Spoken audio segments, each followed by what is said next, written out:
Agora nós vamos refletir um pouco sobre mediunidade como instrumento a serviço da caridade, do compromisso, do crescimento interior, à luz dos ensinamentos de Jesus e em tempos de mudança.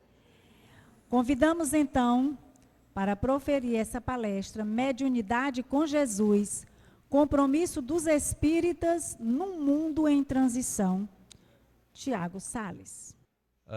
Eu vou tomar aqui uma licença ao Andrei. Se meu caro amigo me permitir, eu vou entrar um pouquinho no seu tema, porque eu fiquei muito mexido na tua fala por uma questão do que eu presenciei dentro da residência médica, né? E existe manuais diagnósticos, tá? E tem a ver com o meu tema, mas eu vou só fazer um adendo aqui. Existem manuais diagnósticos dentro da psiquiatria que vão criar critérios e nosologias de transtorno mental, né? Por exemplo, depressão, você vai ter que ter 6 critérios por no mínimo 2 semanas, aí tem lá a lista de critérios, obrigatoriamente tristeza, humor deprimido, ou falta de prazer e anedonia, tal, enfim, aí critérios. E eu não sou muito velho, não muito, mas eu sou do tempo do manual diagnóstico DSM-4. E eu peguei ainda, toda a minha formação foi transtornos da sexualidade, quem trata essa parte é a psiquiatria, e peguei transtorno de identidade de gênero. Ainda peguei isso, para vocês verem como é recente, né? E aí, se você me perguntar a data específica que isso cessou, foi no DSM-5, mais precisamente lançamento em 2013.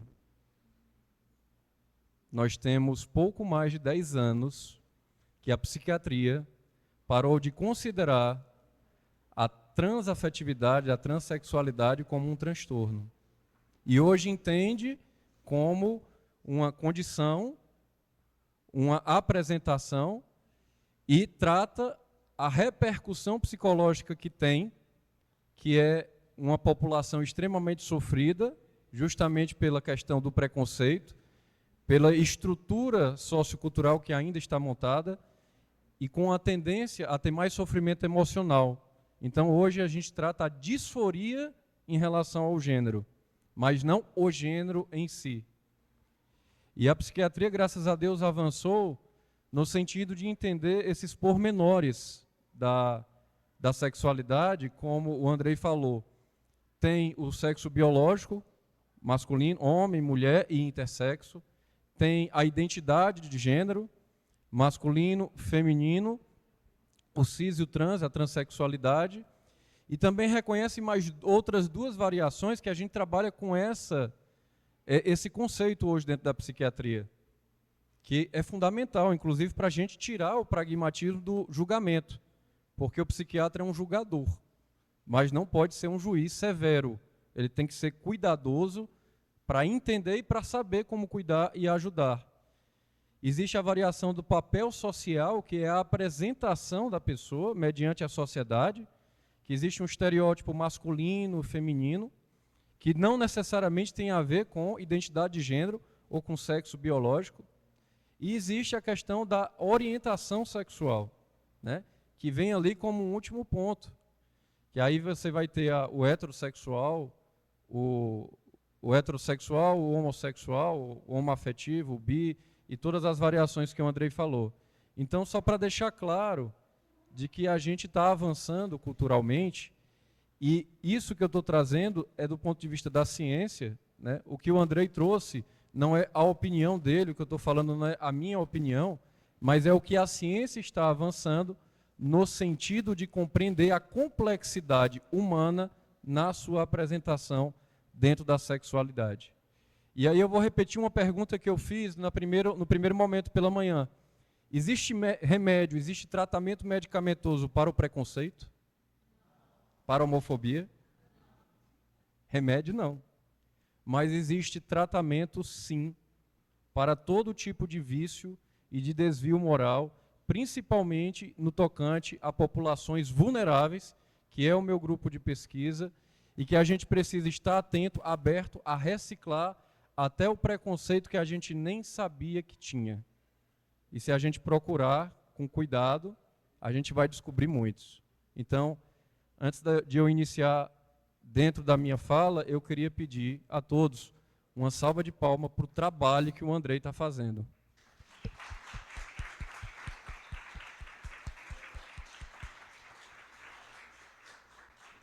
É uma pílula, né, Andrei? Uma semente, né? A gente pode até não ver germinar do jeito que a gente queria, mas vamos dar tempo ao tempo. Muito bem. Mediunidade com Jesus. Compromisso dos espíritas em tempos de transição. Essa parte, essa temática, esse tema, para mim é muito caro, porque como no primeiro momento eu falei sobre a pesquisa do mestrado, nesse segundo momento a gente está ativo dentro do grupo de pesquisa. Eu vou trazer alguns aspectos de uma pesquisa que a gente está desenvolvendo agora, que não foi publicada ainda, que ela não é uma pesquisa quantitativa, matemática, ela é uma pesquisa qualitativa, que tem toda a relação com saúde mental e com essa questão da influência de Jesus do ponto de vista da perspectiva do ser, como ele se vê, e de como isso pode repercutir para a saúde mental. Então, primeira coisa que a gente tem que pegar, tópico por tópico, é a mediunidade, né?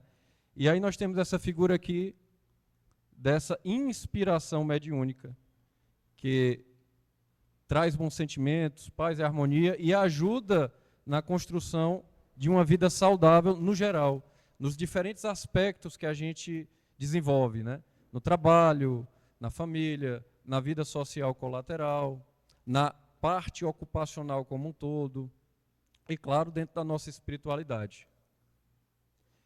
E aí eu começo puxando esse ponto dessa fala, João 14, 6, 7. Eu sou o caminho e a verdade e a vida. Ninguém vem ao Pai senão por mim. Se me conheceis, conhecereis também ao meu Pai. Desde agora o conheceis e o contemplais.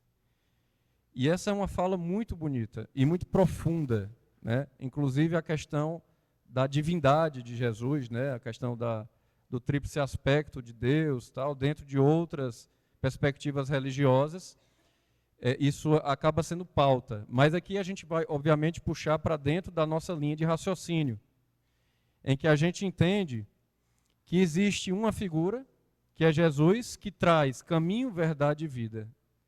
E o caminho significa, estamos pegando palavra por palavra e fazendo uma interpretação, tá? O caminho seria a direção, onde ir.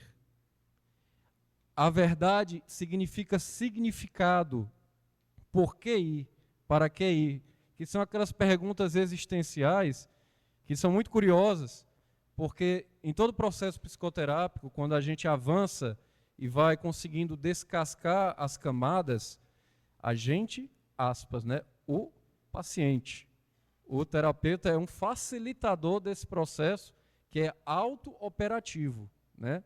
A terapia ela não é feita pelo terapeuta, a terapia é feita pelo paciente que está intuído, movido, motivado para melhorar. Aí, no caso, no sentido de diminuir dores.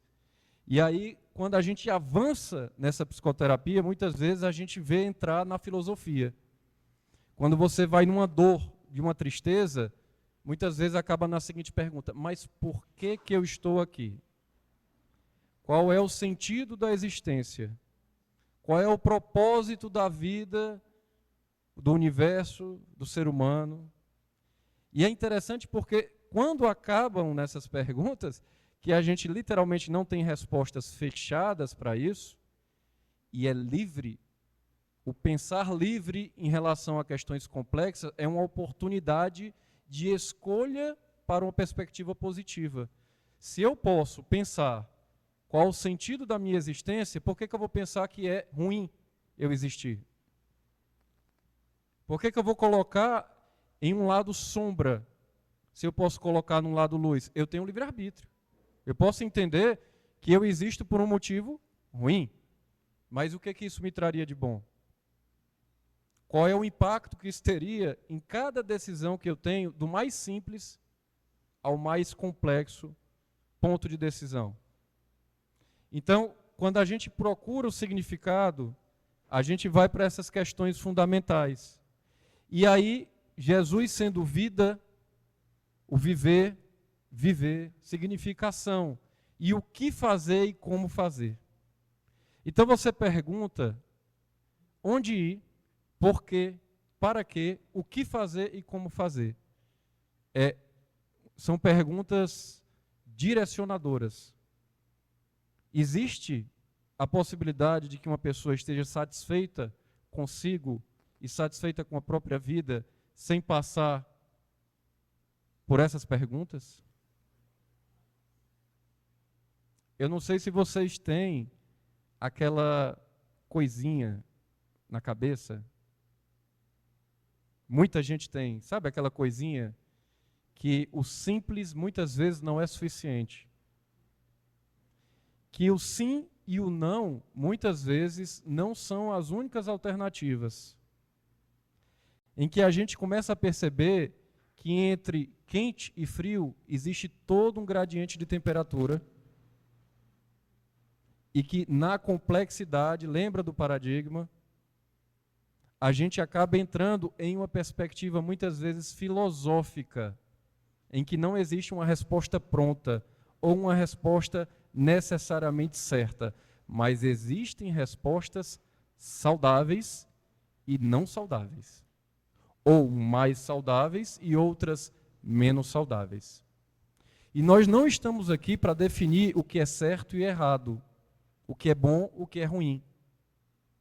Porque até esse conceito, ele é muito particular.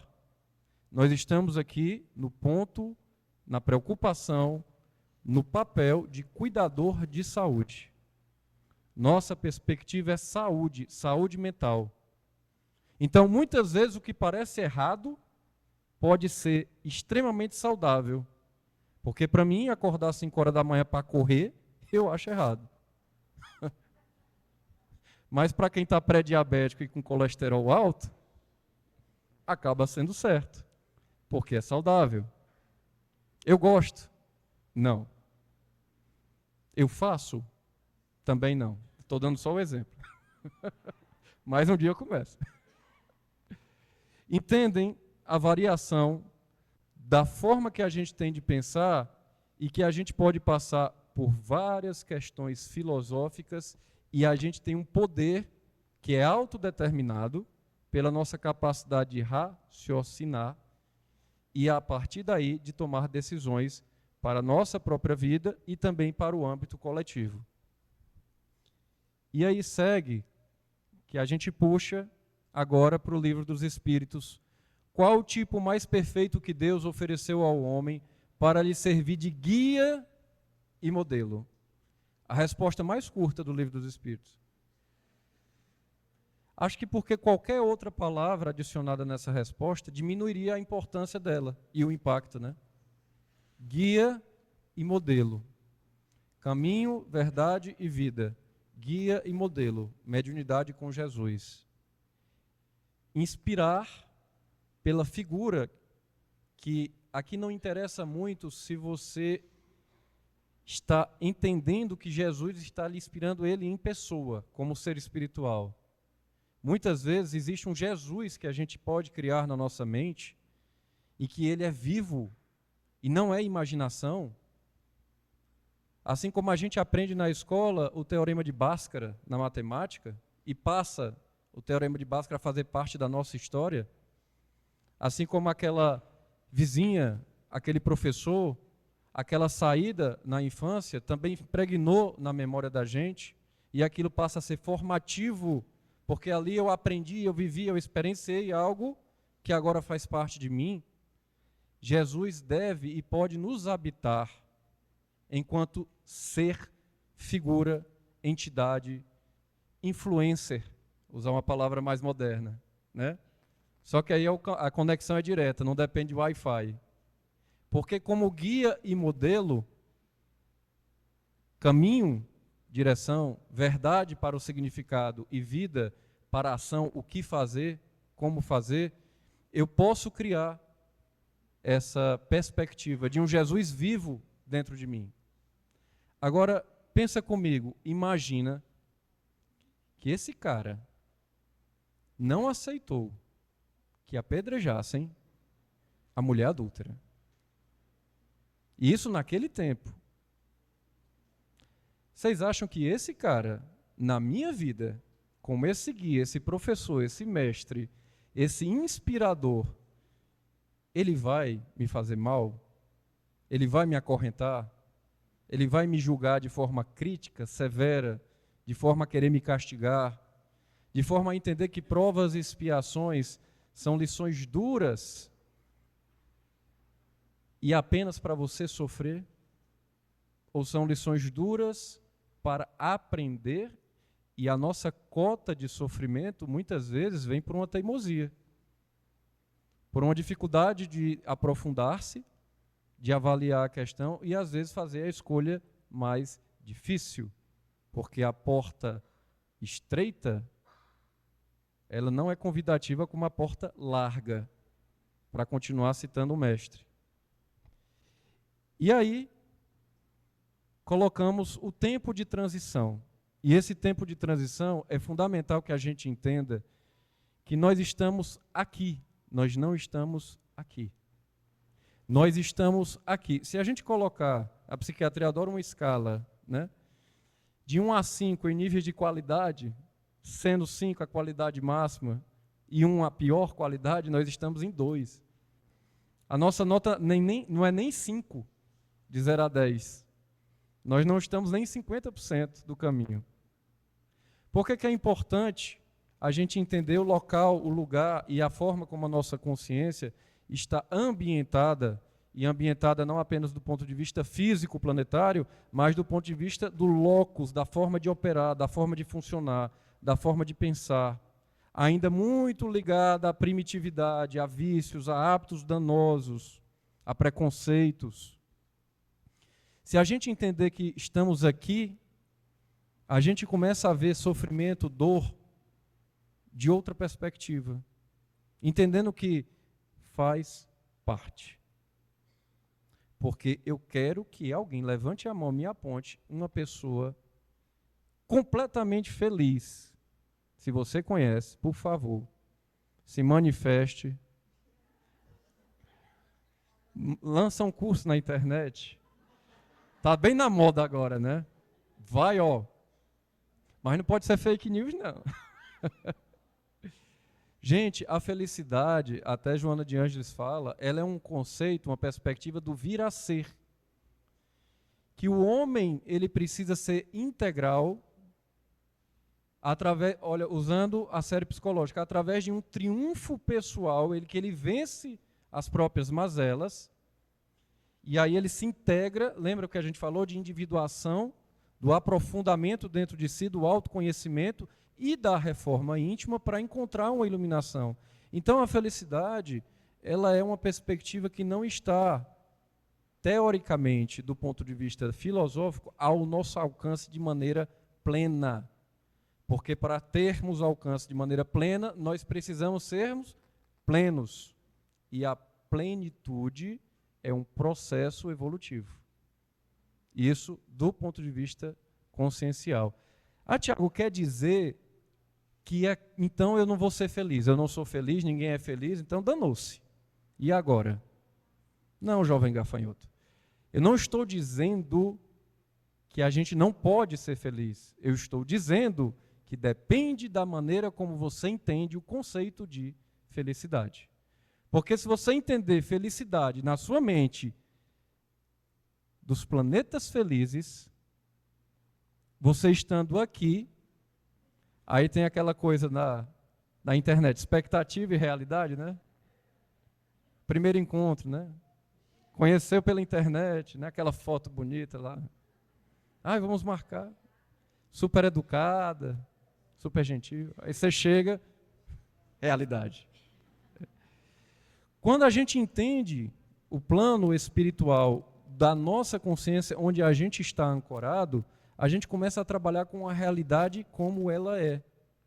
E ela deixa de ser dura porque ela não é dura por si. Ela é dura por uma interpretação que eu dou. Se eu digo que ela é dura, ela se torna dura. Ah, está dizendo que ela é fácil? Não. Eu estou dizendo que ela é o que ela é. Porque eu entendo que no meu caminho, em direção à verdade, dentro da minha vida, eu vou ter provas e expiações. Fazer o quê? Vou pedir aí um acesso direto? Quero fazer um desvio, um bypass, né? Dar um pulo? Não dá. Leis naturais, né? Então, a gente fica com essa perspectiva. Eu, Jesus, guia e modelo, caminho, verdade e vida, e Deus como propósito e destino. A gente deve encontrar Deus. No primeiro momento de manhã, quando a gente aprofunda na nossa consciência, a gente atinge a iluminação, que Jung chamava de luminoso, que é o eu superior, o eu profundo, o self. E esse é o propósito da nossa existência, se assim a gente definir. E o destino da nossa caminhada é o porquê e o para quê. É o passado e o futuro, sendo que a gente habita no presente. A gente nem está no ponto de partida e nem no ponto de chegada. A gente está no meio da maratona e cansa. E cansa bastante. Mas a gente tem um guia e modelo. E a gente tem uma perspectiva muito positiva.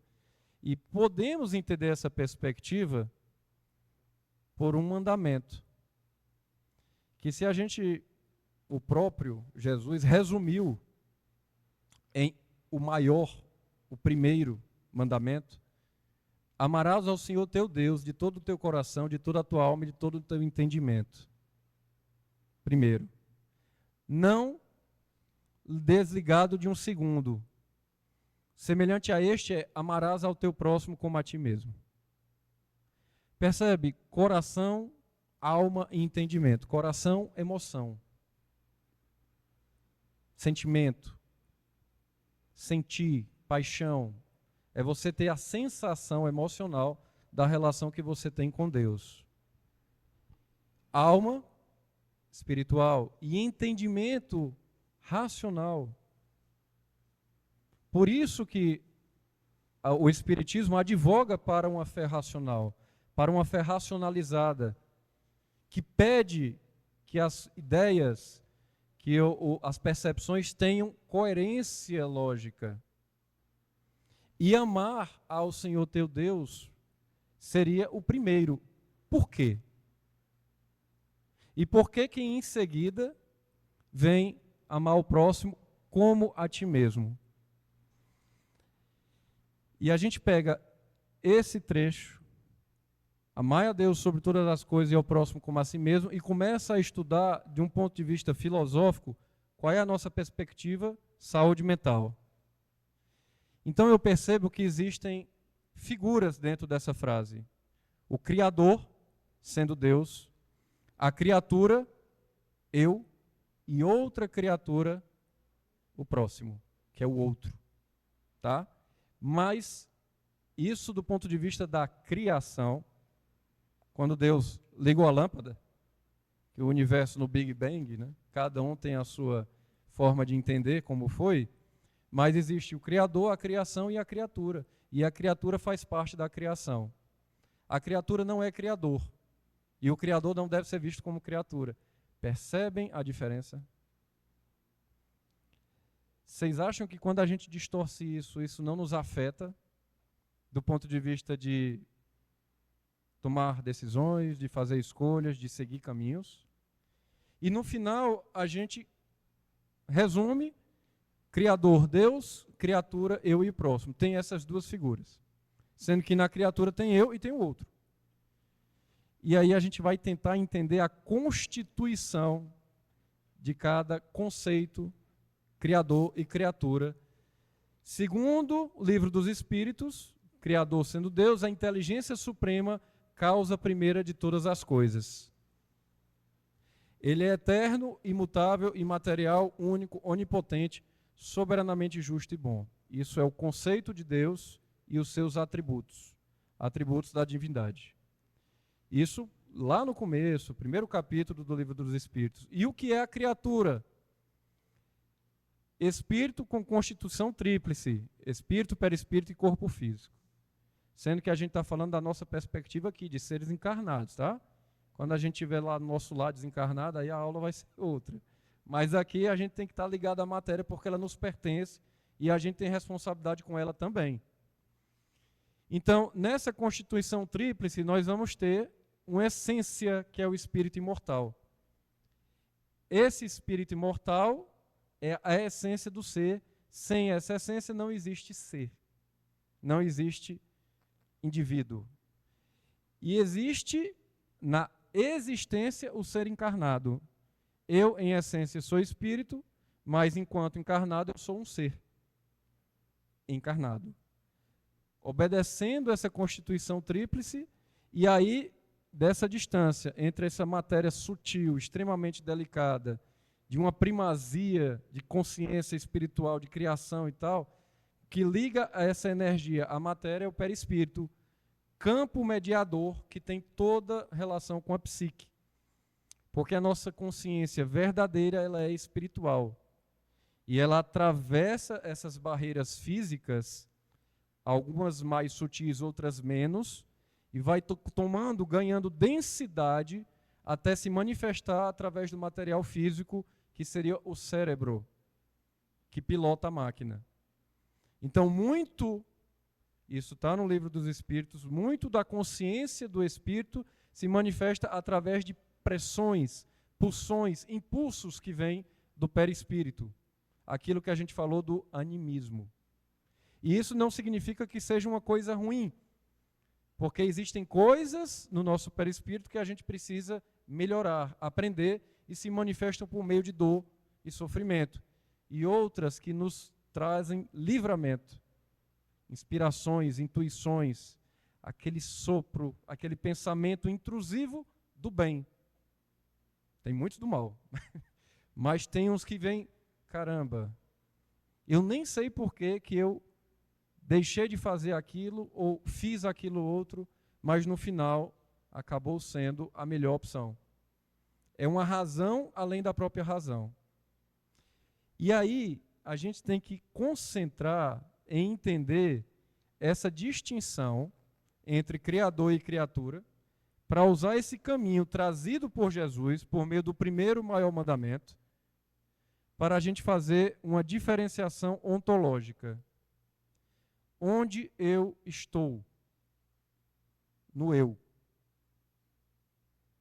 Pode parecer bobagem, uma figuração utilizando palavras, mas eu sendo eu não posso ser outro.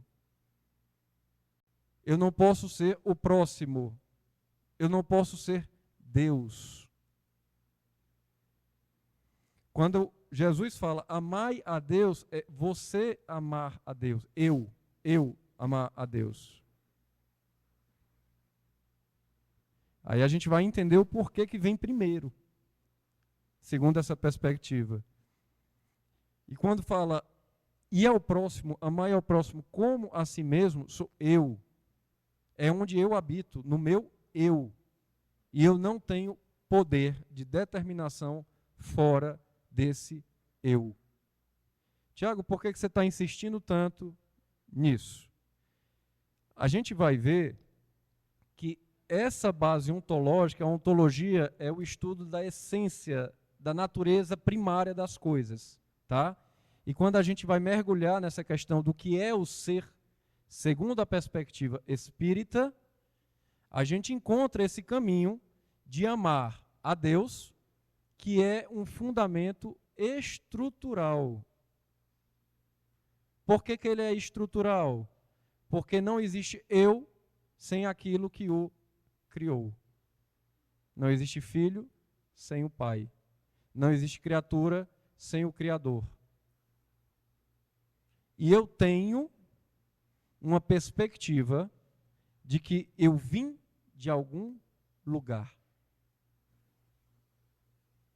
Percebe como já cria um contraponto ao materialismo?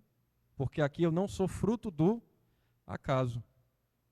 Eu sou fruto de uma inteligência suprema.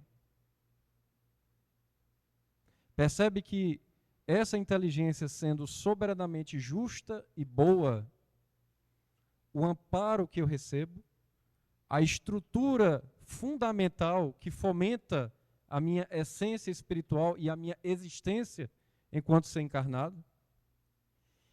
E eu devo amar, olha a ação, eu, a mim, entendendo como espírito imortal encarnado, e ao próximo também como espírito mortal encarnado. Aqui já dá para fazer algumas considerações, mas a gente pode aprofundar da seguinte maneira. Autolocalização do eu. Eu gostaria de uma história de fantasia, que alguém lembrasse de alguma história bem conhecida, que todo mundo conhece. Pode ser do cinema, dos quadrinhos, ficção. Alguém se atreve? Ninguém assiste TV não aqui? Quem? Deu branco? Professor Raimundo? É um desafio. Eu esperava alguma coisa mais próxima, né? Mas vamos pegar o professor Raimundo. Tá bom, valeu. Eu aceito. Vamos lá. Vamos pegar o professor Raimundo. O que acontece? Imagina que o professor Raimundo, ele na autolocalização do eu, primeiro, ele vai se perceber dentro do eu como eu dele, apenas como ser material.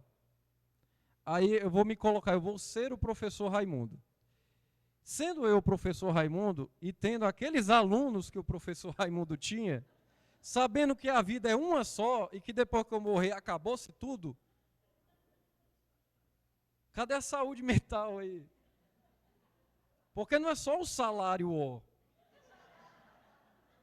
É a frustração de você malhar em ferro frio. Porque além dos alunos não aprenderem, eles ainda tiram sarro com a cara do professor, né? E ele, professor Raimundo, eu no caso, me vendo, poxa vida, eu estudei, entrei na faculdade, aquela ideologia, né, de que eu vou ser um educador, um formador de cidadãos, olha que coisa linda. Eu vou fazer parte dessa mola que move o país para frente através da educação. Eita! Aí ele encontra aquela sala de aula e ele sabe que daqui a pouco, quando o corpo envelhecer, se ele tiver essa graça e não for de outra maneira mais drástica, tudo se acaba. Olha como é desesperador. Aí ele começa a se perguntar, eu fiz a escolha certa? Será que era realmente para eu estar aqui? Porque a expectativa que eu tinha não é igual à realidade. Porque o sonho e a realização de todo professor é ensinar. Só que o ensino depende de quem quer aprender. E no caso do pobre do Raimundo, duras penas. O que será que Raimundo fez na encarnação anterior para merecer tal prova? Não, mas é muita expiação aí, né? Somebody love, né? Vai dar certo o exemplo, vai dar certo. Agora vamos melhorar o professor Raimundo. Eu como eu, ele se autolocalizando nele. Eu sou eu. E vamos pensar, não, peraí, esse negócio de matéria não é tudo não. Eu sou um ser espiritual, eu tenho uma essência espiritual. Mas eu tenho uma existência material única. Então, eu sou um espírito imortal, desde a minha criação, e eu vou ter uma experiência encarnatória, que é só essa chance. Eu acho interessante que já ouvi alguns espíritas falarem, e eu acho muito interessante esse termo, que é eu não posso errar, que eu não quero perder essa encarnação. Vai que eu fico de fora da transição, né? Aí eu olho assim, aí eu olho do lado, a minha mala pronta. Posso subir, posso descer. Como ser humano encarnado, eu sou falho. E do que me adianta colocar essa pressão de ser bom, caridoso, de fazer essa reforma íntima, se eu me violento ao me cobrar uma postura que talvez não esteja dentro da minha condição? Porque o que mede o meu mérito é o esforço, não o resultado. Quem é casado, diga amém. Muitas vezes você joga sementes e não colhe nenhum fruto. E muitas vezes você não percebe que a semente que te jogaram, você é a terra árida. Porque nossa vida está conectada, eu e o próximo. Segue o guia, segue o modelo. Mas Raimundo, voltando para ele, Raimundo se vê agora como ser espiritual em existência material única. E ele pensa, beleza, eu sou imortal, acabou aqui, vai ter um julgamentozinho bacana, né? E eu tenho que prestar conta. E aí, nesse prestar conta, por algumas tradições religiosas, eu posso subir, posso descer. Ou posso purgar. Eu não quero purgar, também não quero descer. Eu preciso subir. Olha a ansiedade, pelo amor de Deus. Aprende, menino, estuda. Bora, seu boneco. Acerta uma prova, responde uma questão, né? Percebe a pressão, a ansiedade, a correria. Porque você vai ser imortal e você vai, nessa perspectiva, lidar com cada erro que você comete pela imortalidade. Nesse caso, no meu amor com Deus, sendo Ele soberanamente justo e bom, esse meu Deus, ao me dar só uma chance, Ele está sendo bom? Se eu não tenho a oportunidade de reparação, como é que meu Deus pode ser bom? Se é a oportunidade de tentar novamente, porque dessa escola ninguém é expulso, mas eu posso reprovar de ano, mas essa escola, filho, essa aqui, essa te acolhe, essa te abraça. Que é justamente a perspectiva do ser espiritual em existência material múltipla. E é por isso que a ideia da reencarnação, que do ponto de vista científico está sendo muito pesquisada, citar novamente Alexander Moreira Almeida, escreveu um livro chamado Science of Life After Death, Ciência da Vida Após a Morte, em que a reencarnação é um capítulo à parte, que vem como um resultado de pesquisa envolvendo memórias de crianças, de vidas passadas e outras manifestações, como cicatrizes de experiências anteriores, como habilidades, a criança de 5, 6 anos que toca piano divinamente, como capacidade de línguas, em que uma criança que nunca esteve na China sabe falar chinês, sem saber por que sabe, e nem a gente. Então a reencarnação aparece como um possível fator explicativo para esses fenômenos. E olha que interessante, numa sacada só, a gente não apenas vê que a consciência do ser permanece após a morte, como ela volta à experiência de vida. Então, nessa pesquisa, nós temos o ser como ser espiritual e a reencarnação como processo natural de caminhada desse ser. E aí, voltamos para Raimundo. Agora, Raimundo se vê como um ser espiritual em essência e como um ser material em encarnações múltiplas. Raimundo sabe, eu, como Raimundo, sei que eu vou dar todo o meu melhor, fazer todo o meu esforço, e vou me dedicar, e vou ensinar, eu vou fazer a minha parte, Mas eu não posso fazer pelo outro, pelo próximo. Eu posso amar o próximo dentro da minha vocação e da minha escolha, para que esse próximo fique o melhor possível, para que eu, na minha caridade, no meu movimento, eu possa contribuir para o avanço evolutivo coletivo. Eu posso fazer isso. E eu sei que se o que eu fizer agora não for suficiente, eu, Raimundo, claramente pela qualidade dos alunos eu sei que não vai ser, a julgar quem acompanhava, eu sei que, sendo esta a minha vocação e minha escolha, eu posso tentar de novo, tentar de novo, tentar de novo. Eu não tenho controle sobre a fertilidade da terra, mas eu, como semeador, Raimundo, eu insisto em jogar sementes. E aí Raimundo se vê com vocação, com a profissão e com a missão em um direcionamento. Olha como isso é saudável. E não interessa muito se os alunos, meus alunos, aprenderem. Porque o meu papel aqui não é forçar o aprendizado, mas fazer o melhor para que a oportunidade se abra para quem quiser aprender, que aprenda. Esse era difícil.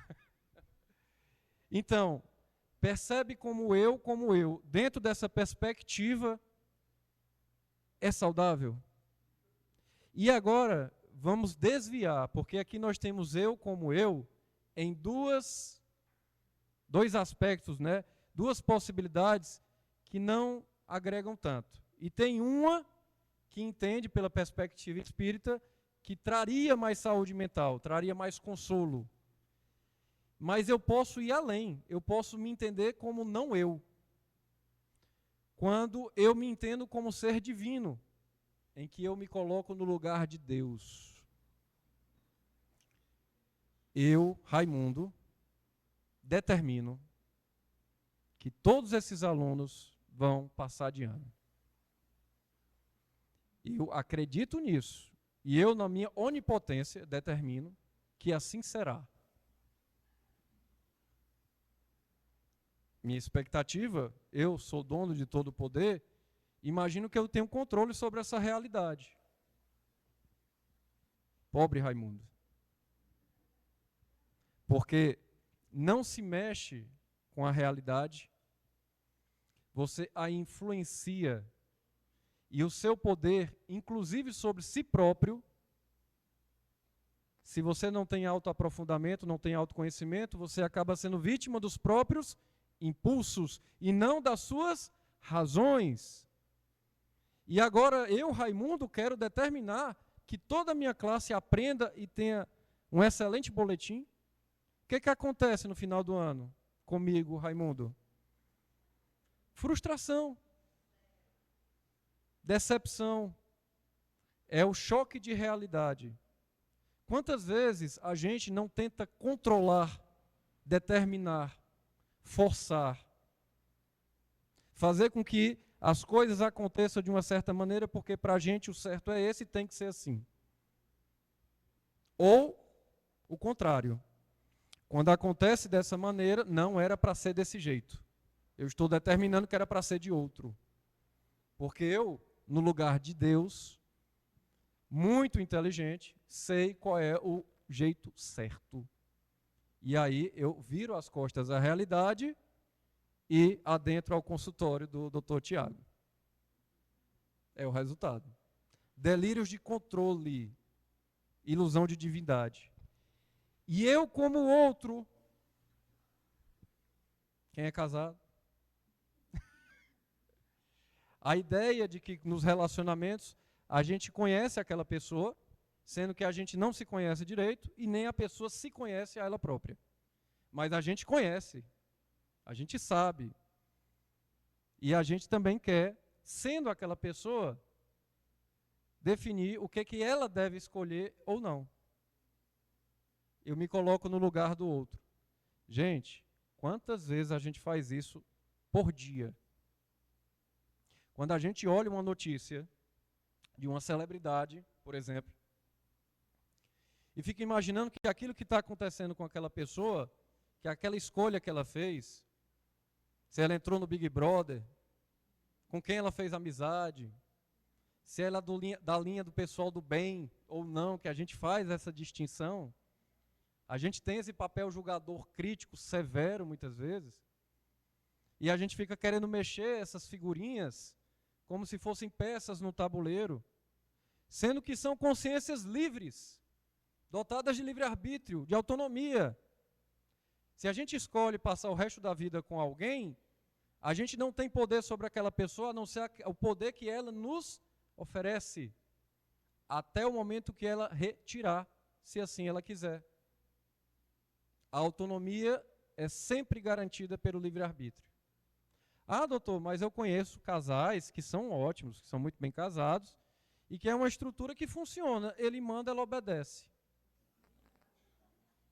E ai dela se não obedecer. Aí o que acontece? Uma relação de dependência, em que existe uma submissão de poder à vontade de um, em detrimento do outro. Eu pergunto, essa mulher é feliz? Ela não pode escolher o que ela vai jantar. Aí eu pergunto, esse homem é feliz? Porque na convivência com o outro, a gente gosta de dar e... Porque é muito bom eu ter poder para decidir, mas decidir o tempo todo, sempre, independente de qual é o assunto. Percebem? Quando Raimundo se comporta como Deus, ele quer determinar o que vai acontecer nessa realidade. Quando Raimundo se comporta como outro, ele quer ser Baltazar da Rocha. Deixar de falar bobagem e começar a estudar de verdade. E ele quer fazer isso. Chega para Baltazar e fala, Baltazar, vai estudar. E a partir de agora está determinado, você vai estudar porque quem está dizendo sou eu. Baltazar estuda? Não. E olha as perspectivas. Diferenciando, eu como ser apenas material, eu tenho uma essência espiritual reconhecida? Não. Eu tenho uma existência material reconhecida? Sim, única. Eu como ser espiritual em existência material única, eu me vejo como espírito, mas entendo que a minha experiência material é só essa. Ansiedade no talo. Eu, como ser espiritual em existência material múltipla, eu me vejo como espírito e sei que o meu caminho de imortalidade vão ter várias oportunidades encarnatórias, como uma academia, que a gente vai e vai malhar, e vai malhando, e vai malhando, mas não é agradável, porque a gente pega peso, porque a gente sua, porque a gente sofre, mas a gente fica forte. Fisicamente, na analogia da academia, psicologicamente e espiritualmente, no nosso exemplo. Mas tem que puxar ferro. Ainda produz uma endorfinazinha para dar aquela alegria, né? Eu, como ser divino, eu me reconheço como essência espiritual, sim. Porém, eu me confundo com Deus. Eu acho que eu posso muito mais do que realmente posso.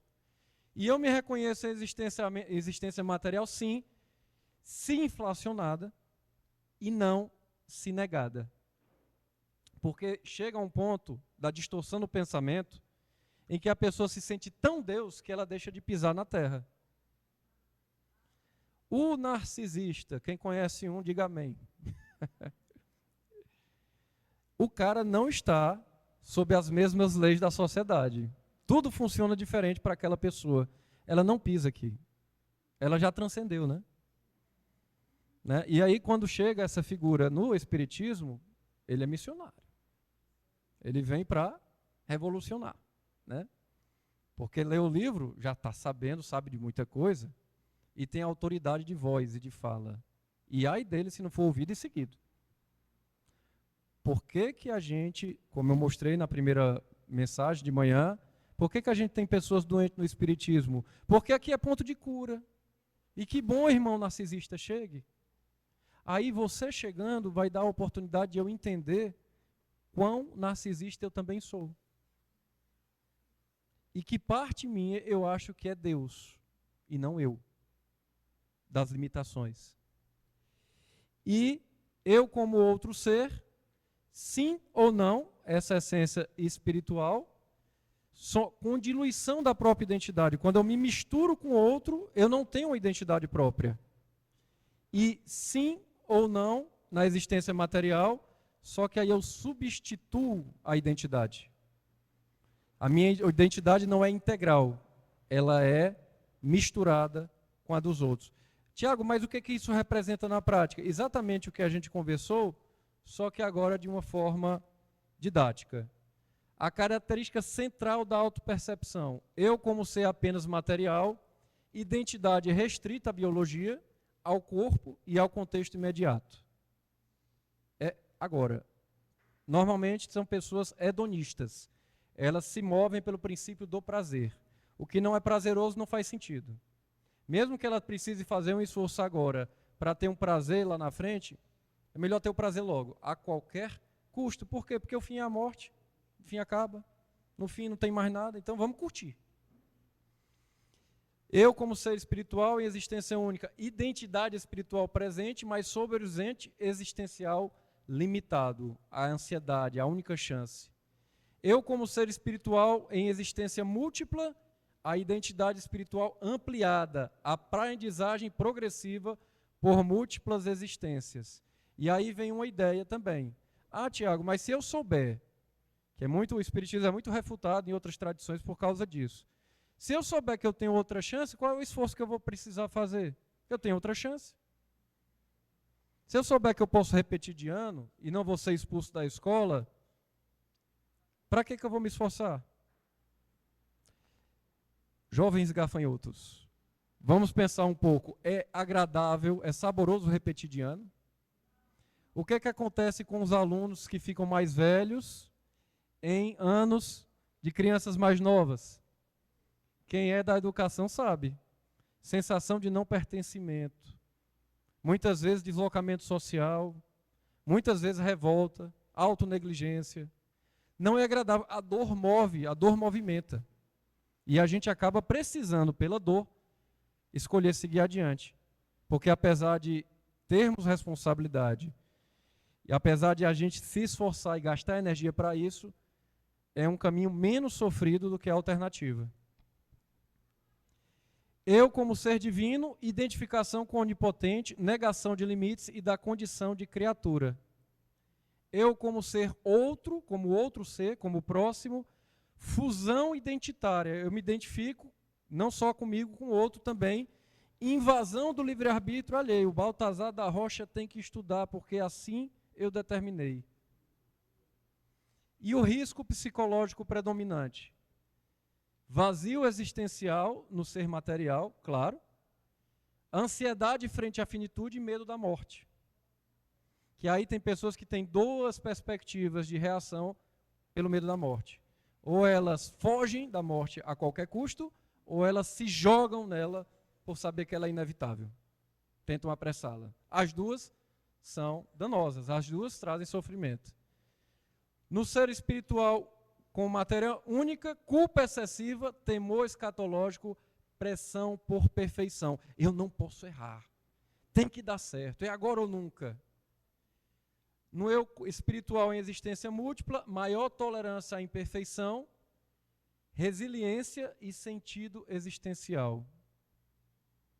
Tem um campo aberto para me esforçar com a responsabilidade que eu sei que tenho e errar de vez em quando, mas em ação, em atitude de amor e corrigir meus erros e continuar seguindo em frente para o meu amor próximo, para o meu amor próprio e para o amor ao próximo.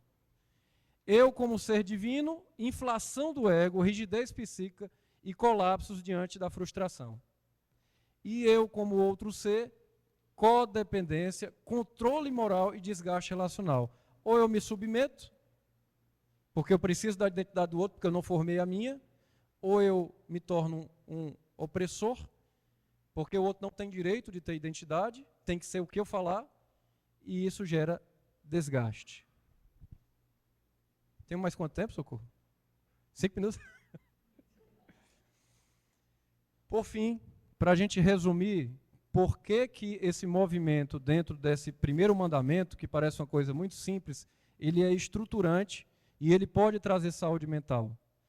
Se eu tenho dimensões transcendentes, intrapessoal e interpessoal, transcendente sendo Deus, intrapessoal eu, e o interpessoal o próximo, a relação que eu determino com o outro, eu vou ter no eixo ontológico, na minha relação eu com Deus, uma essência como espírito imortal. E na minha relação com o outro, a existência como ser encarnado, porque é aqui que a gente está, é aqui que a gente se relaciona. É aqui o nosso campo de aprendizado. Sendo que eu e eu, porque o meu ponto de partida sou eu. Eu sou a base.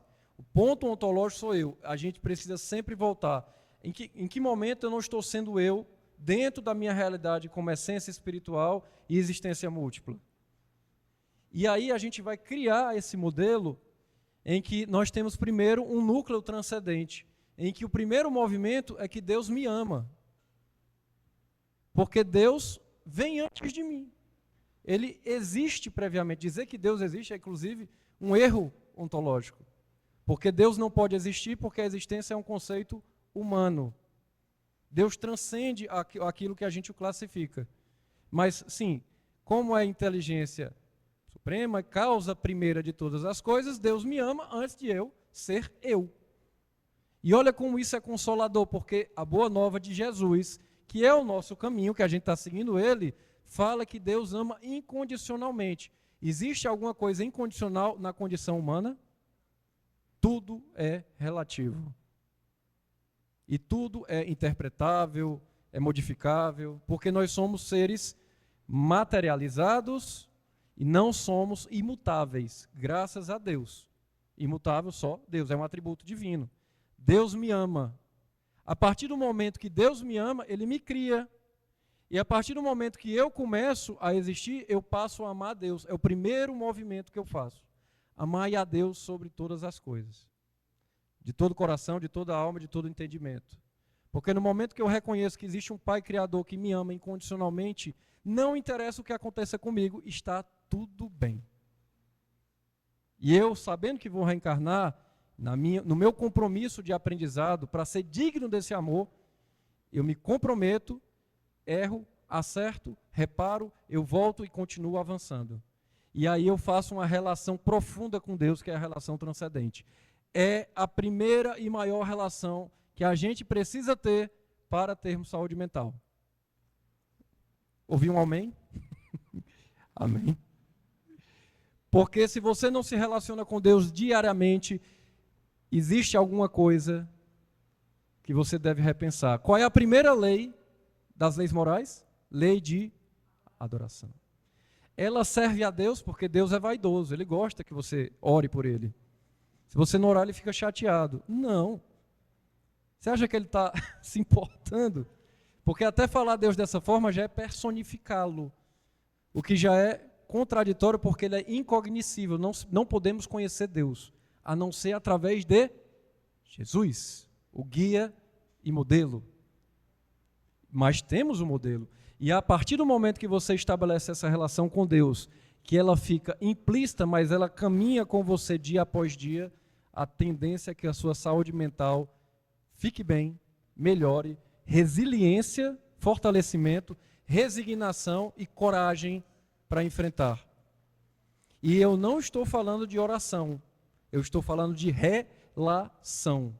A relação é como aquela figura de Jesus que eu criei na minha mente. Jesus está dentro de mim, Ele me acompanha. É o meu formato de Jesus, a minha interpretação de Jesus. Ela pode ser boa, ela pode ser ruim, ela pode ser tão defeituosa quanto eu próprio sou. Mas Ele está comigo, Ele é guia e modelo, caminho, verdade e vida. E não importa o que aconteça de pior na minha vida, eu estou amparado. Vigiai e orai. E depois da relação transcendente, você precisa seguir para outra relação, que é amar o próximo. Olha que interessante, que sacada genial. Você não vai se amar primeiro, você vai amar o próximo. O seu primeiro movimento é amar o próximo. Amar o próximo vem antes. Mas para você amar o próximo, você tem que se amar. Amar a si próprio é uma condição para amar o próximo. Se você é caridoso, é doador, você é daquelas pessoas que tira a roupa do corpo para doar para o outro, Parabéns. Mas isso não significa que essa caridade seja saudável para você. Porque muitas vezes, ao se doar para o outro, você se negligencia. E aí é onde entra a corrupção do ponto de vista do que você acredita dentro do seu papel, nessa perspectiva, nesse modelo, e é onde a saúde se deteriora. Então, eu vou amar o próximo, e eu sou amado por Deus, e eu amo Deus, e isso me sustenta. É fundamento para mim. Só que eu preciso primeiro me amar e entender o meu amor comigo mesmo, porque eu sou o centro de poder. Eu tenho o poder de atuar na minha vida, por minhas decisões, por minhas escolhas. Muitas vezes eu acabo fazendo coisas impulsivas, inconscientes, mas o poder de fazer depois aquilo que eu escolho fazer com aquele impulso, com aquele sentimento, é meu. É do meu livre-arbítrio. Eu posso não dominar a raiva para não senti-la. Eu queria ser pacífico, eu não quero sentir raiva. Nunca. Que legal. Não dá. Porque provas e expiações, filho. A gente vai sentir coisas da primitividade. Mas não interessa sentir, ter o impulso, pensar de forma distorcida, se você está atento, amparado na relação fundamental, tendo o guia e modelo que é o amor, acima de todas as coisas. E aí você entende que você precisa, numa relação intrapessoal, se amar e se completar em uma integralidade, em uma plenitude do ser individualmente, porque essa inteireza ninguém traz para você. Só você desenvolve a partir da reforma íntima. Autoconhecimento, autoaprofundamento, integração da consciência para chegar na iluminação. E por fim, a gente vai ter o núcleo interpessoal em que Deus me ama, eu amo Deus, eu me amo e eu começo a amar o próximo. E você vê esse movimento que as palavrinhas estão fazendo? No momento que, aqui no início, Deus me ama, eu amo Deus, a gente se aproxima. Só que eu estou mais próximo aqui para o lado de Deus, né? Aí depois eu chego aqui para mim, a partir da relação intrapessoal. Aqui eu estou como ponto. Eu estou centrado em mim. Mas eu não estou completo, porque eu tenho um ofício, uma vida, um que fazer que é amar o próximo. Então eu preciso amar o próximo, e muitas vezes é o mais difícil. Primeiro porque a gente não praticou ainda o amor próprio. E depois porque o próximo tem livre-arbítrio. E o danado faz o que quer. Olha que coisa horrível, né? Mas aí a gente vai aprendendo e de repente eu consigo estabelecer esse amor ao próximo como próximo ponto. Em seguida, vem centramento e equilíbrio. Quanto mais eu entender que eu sou o ponto de partida, eu estou na base, do ponto de vista psicológico, mais eu me integro ao amor de Deus, mais eu me integro ao amor ao próximo, e mais eu estou em mim. O ser integral. E quando você centra, vem o equilíbrio. Mas qual é o resultado disso? Primeiro, na cognição, você vai ter significado e sentido nessa parte da essência, quando você se relaciona com Deus e começa a se relacionar consigo. Na parte da existência, quando você se relaciona com o próximo, você entende propósito e direção. Significado, sentido, propósito e direção. A pessoa que tem isso, que consegue avançar na sua cognição, no seu pensamento, na sua forma de ver a realidade, na sua forma de lidar com as adversidades, ela consegue, por fim, promover saúde mental. Promover. A promoção tem um potencial preventivo e curativo. Ela é base, ela fomenta. Porque o que eu promovo agora evita o meu sofrimento lá na frente e me ajuda no momento na dor vigente. E isso traz armadura, traz uma carapaça que pode potencializar para a gente entender que eu estando no centro da minha vida, de braços dados, de mãos dadas com o próximo e com Jesus como guia e modelo, como caminho, verdade e vida, em direção à iluminação, isso é fonte de saúde. Mas mais do que isso é fonte de realização de existência, de transcender aquele ser que precisa respirar oxigênio, que precisa se alimentar no mínimo 3 vezes por dia, que precisa ter um conforto mínimo para poder viver, precisa ter um teto, precisa ter um trabalho, um ofício. Essas fragilidades humanas, elas vão se diminuindo, mediante a compreensão de que eu não estou só, de que eu estou amparado em propósito da iluminação, encontrar a Deus por meio do melhor modelo e guia, que é Jesus, e com a intenção de agir, de amar ao próximo. Sendo que, para isso, o amor a Deus, em primeiro lugar, o amor a mim como exercício para a finalidade de amar ao próximo e, por fim, dentro dessa tradução, conseguirmos finalmente vislumbrarmos uma felicidade. Que a gente caminhe nesse sentido, nessa direção, que a nossa consciência espiritual se amplie e que a gente possa aproveitar cada segundo com essa relação com Jesus como guia e modelo e com Deus como essa figura, como esse ente, como esse propósito maior em nossas vidas, alcançarmos a dignidade, a moralidade, as boas escolhas e finalmente sermos saudáveis. Muito obrigado pela atenção.